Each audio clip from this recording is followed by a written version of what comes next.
In GraphQL, we have this problem, and it's called the N+1 fetch problem. And I would first like to demo it to you, and then I'm going to show you how you can use the Java DataLoader, which is a port of the Facebook DataLoader, and how that can solve the N+1 fetch problem.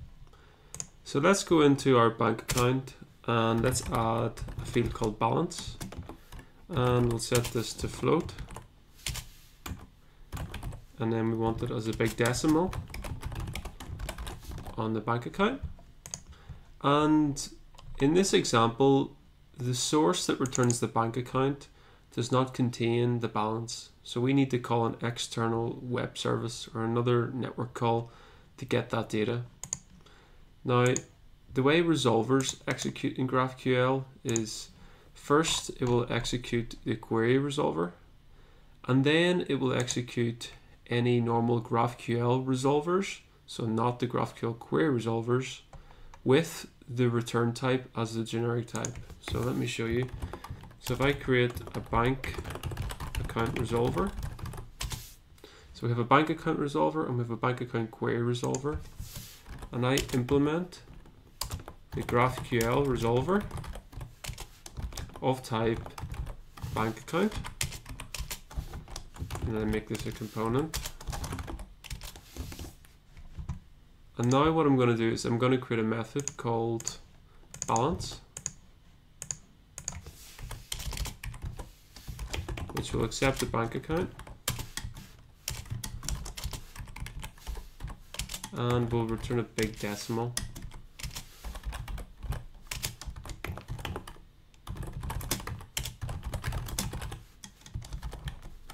So here I say getting balance for bank account get ID, and I return just a simple big decimal 1. So if I stop my application, I'm running that, and I play that through, this will print 5 times, or actually 4 times, because we have 4 bank accounts in our repository. So if I call get bank accounts 1, 2, 3, 4, the balance is always 1.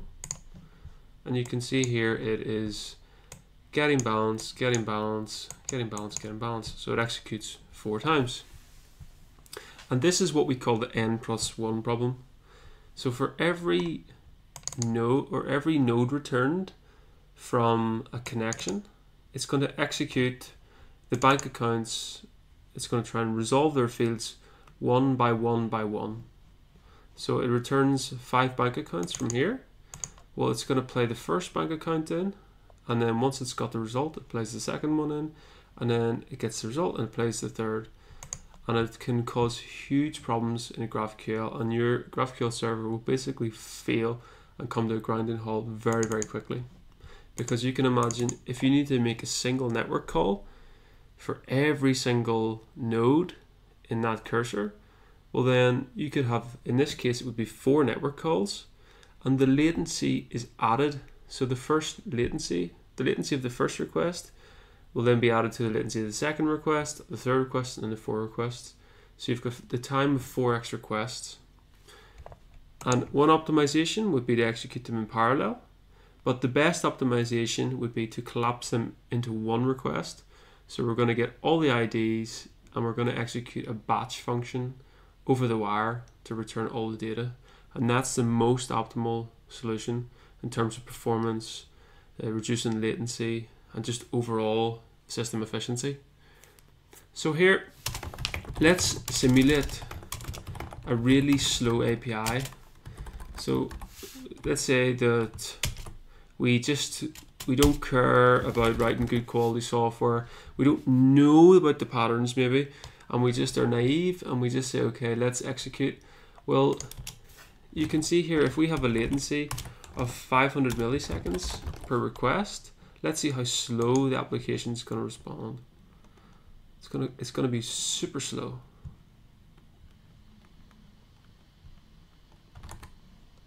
So we get bank accounts, still waiting, and now it's back.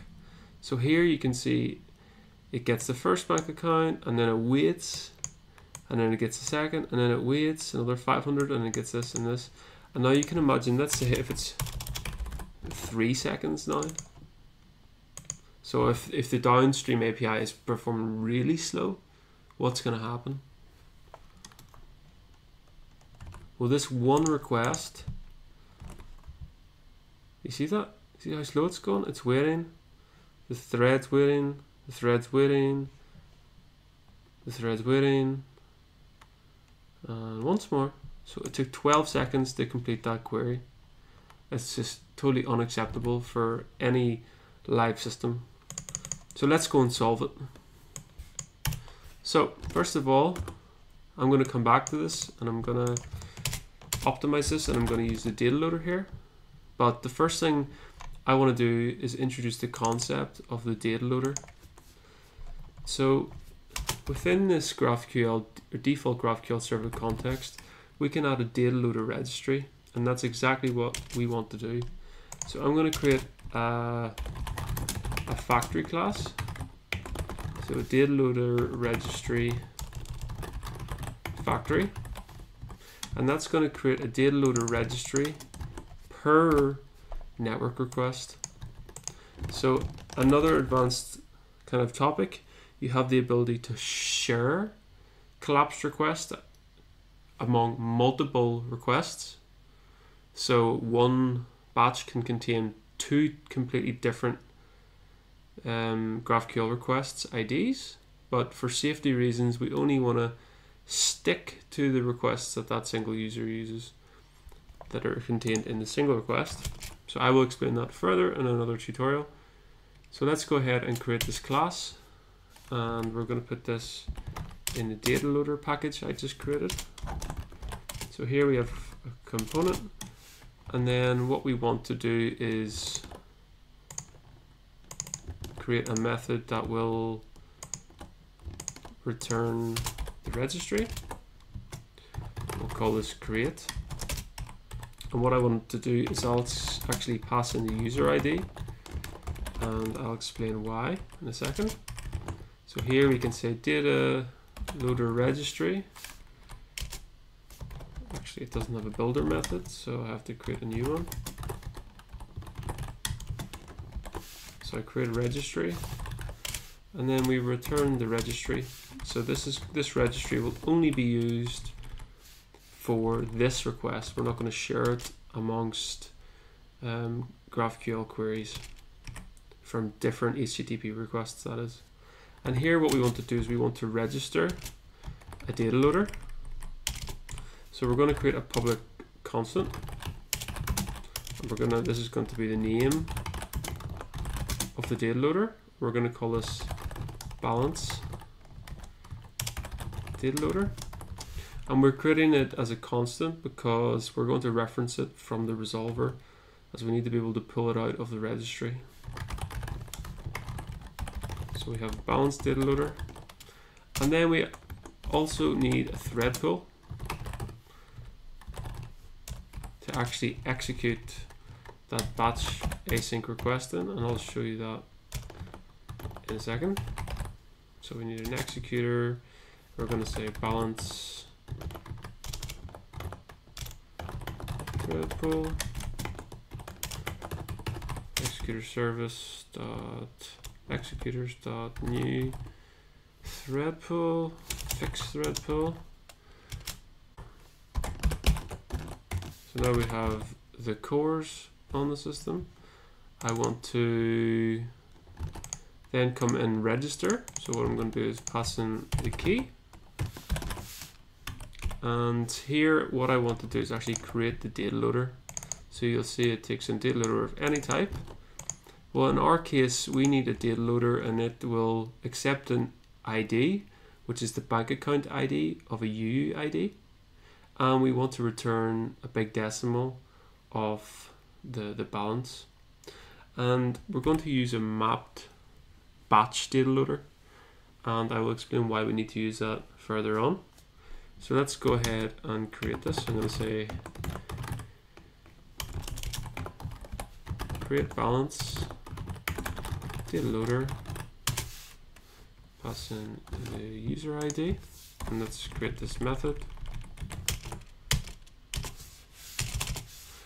And here I want to return DataLoader of UID, so that's going to be the key, and big decimal will be the response.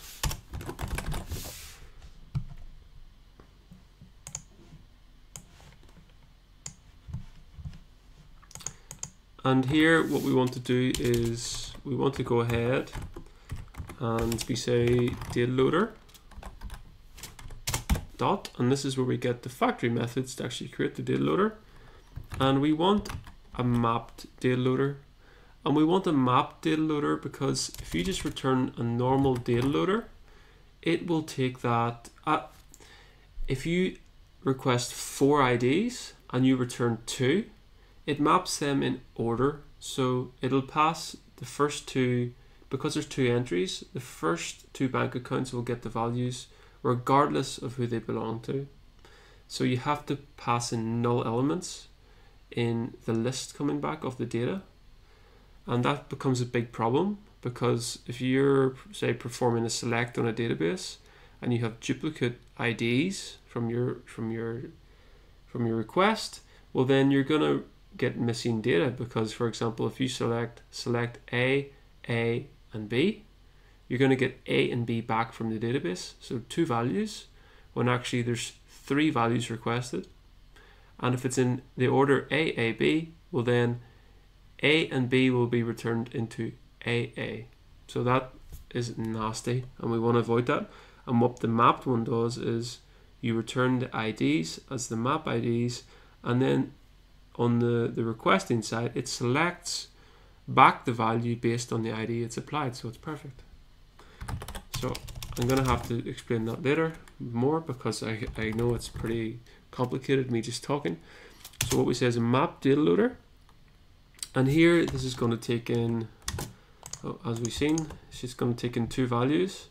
We want to take in the actual DataLoader, and we're going to use with context, and you can pass in DataLoader options, which actually will supply the context. So let me go and use this one to start. So if we come in here, and we, first of all, it's going to give us the bank account IDs. So we're going to say account IDs, and then inside here, this is where we actually can perform the function to return the IDs. So let me just come here and I say completable feature, and we're going to execute this asynchronously. So I'm going to say let's supply async, and then we need to have a supplier method, and this is going to execute in our balance thread pool.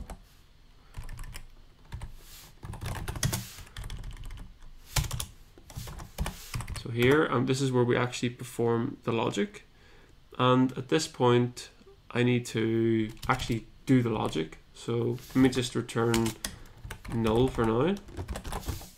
So now what I need to do is actually perform the logic to return this DataLoader and the UID and the big decimal. And in this, what I need to do is create a service class, which is actually going to accept the list of IDs. So this here, let me extract it into a parameter. So here you can see it's the list of bank account IDs, and we need to play this into the service class. So we're going to have to create a balance service, and here we mark this as service, and then we're going to inject this into the registry factory.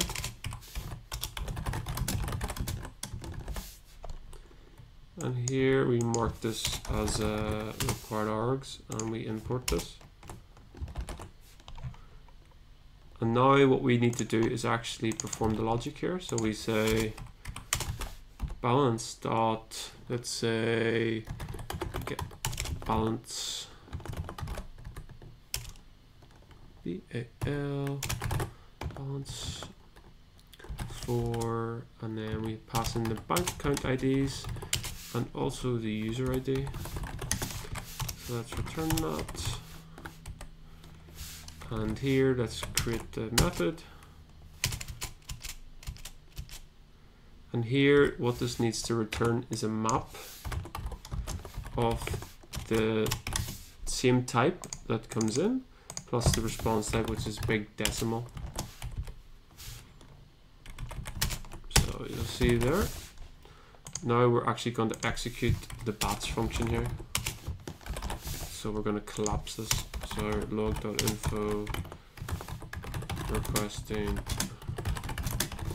bank account IDs, user ID, for user ID, and here let me just return a map of empty.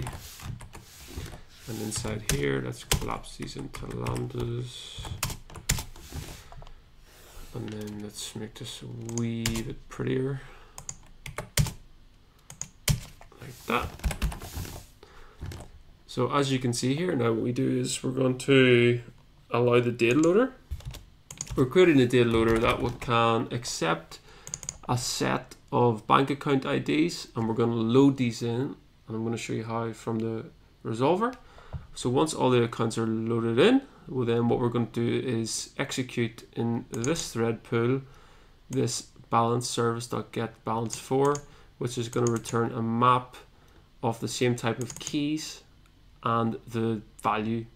And then the resolver is going to select out the value it supplied, its value, by using the same key it passed in on the map that it gets as a response from this. So I hope this makes sense. If it doesn't, please read the docs. These docs, they're very good, but I'm sure you guys get this. So let's come back here, and inside here we say DataLoader registry factory.create. We pass in the user ID, and now you can imagine if you have auth credentials at this stage. Well, what you can do is when you create the factory, you can pass in the auth credentials, and then you can pass them in to the DataLoader, which is going to be executed once with the credentials. So it's a nice way of passing and propagating the credentials through if you don't want to supply them like 10 times and then try and select one value out from the resolver. And what you can also do is if you want to pass a context along here, well then there's another method called get new map DataLoader with context, this guy, and this will give you two values. It's going to give you the DataLoader environment. So if we come in here, we paste this here, and then when you actually are executing this, when you map DataLoader, the first argument is going to be the actual request, and then here you can say DataLoader options, new options dot set context provider, and inside here you can pass in any object you want, and this will be the context here, and then this is of course available through here. You can say environment.getContext. So that's another way of passing a context if you need like auth object to come through into this balance. You can set it here, and then every resolver it's always available in here, and then you can pass it through to this class. So it's super nice. So let's go ahead and delete that. We don't need it now because we just pass straight through the user ID.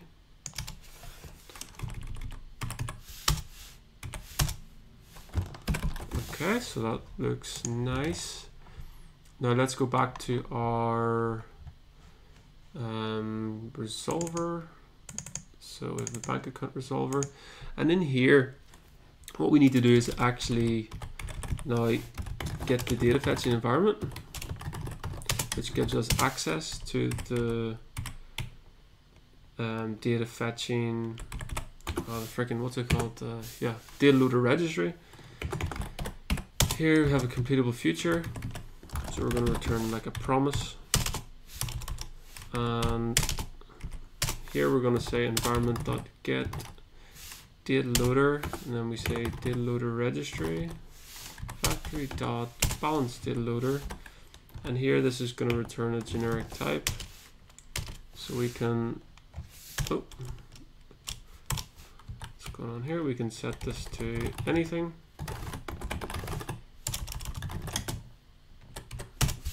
So here you'll see it's question marks.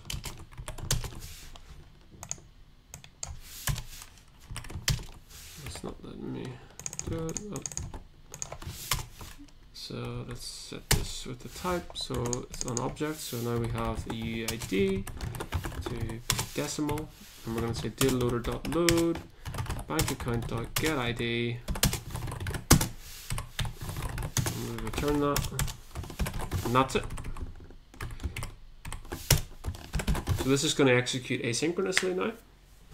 So what's going to happen here is whenever this returns 4 bank accounts, each one is returned in here, and it's going to be loaded, just the ID is going to be loaded into the DataLoader, and it returns.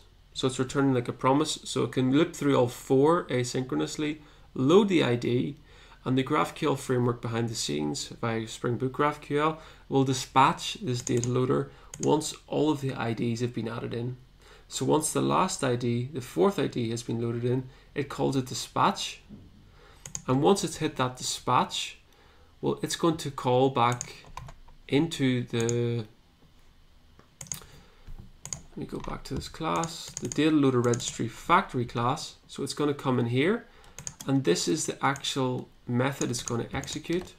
So this load function, and it's going to pass in the set of IDs. So this is the set of bank account IDs which have been loaded in, and it's going to allow us now to execute this in another thread, so asynchronously, and we're going to batch request using this method.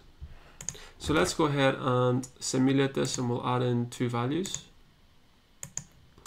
So if we go to our repository here, so bank account repository, and we'll take 2 IDs. So we'll take 6A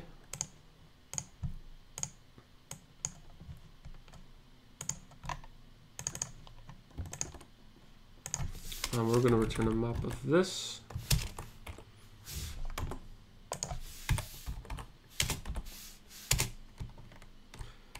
And let's return big decimal 1.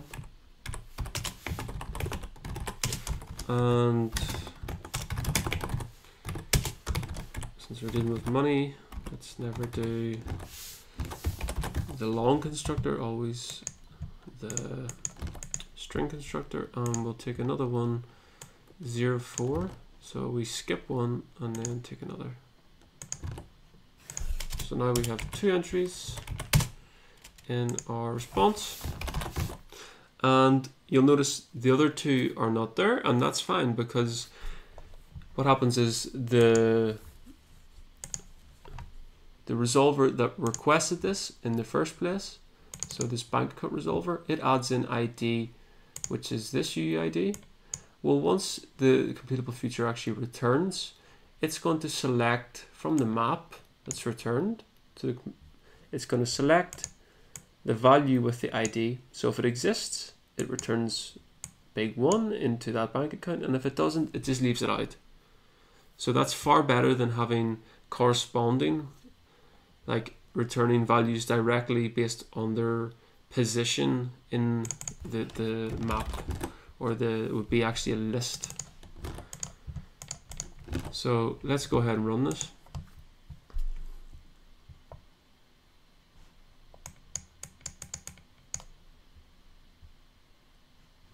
So it's running, and then we playground, and let's get bank accounts. And here you can see that C6 is balance 1. So if we go into the repository, C6 is balance 1, and 024 is balance 2343122, which is correct, and the other 2 don't exist. And let's mix it up a bit just to show you they're not in order. So if I put in this one, 48. So it doesn't matter the position or if the elements are in order.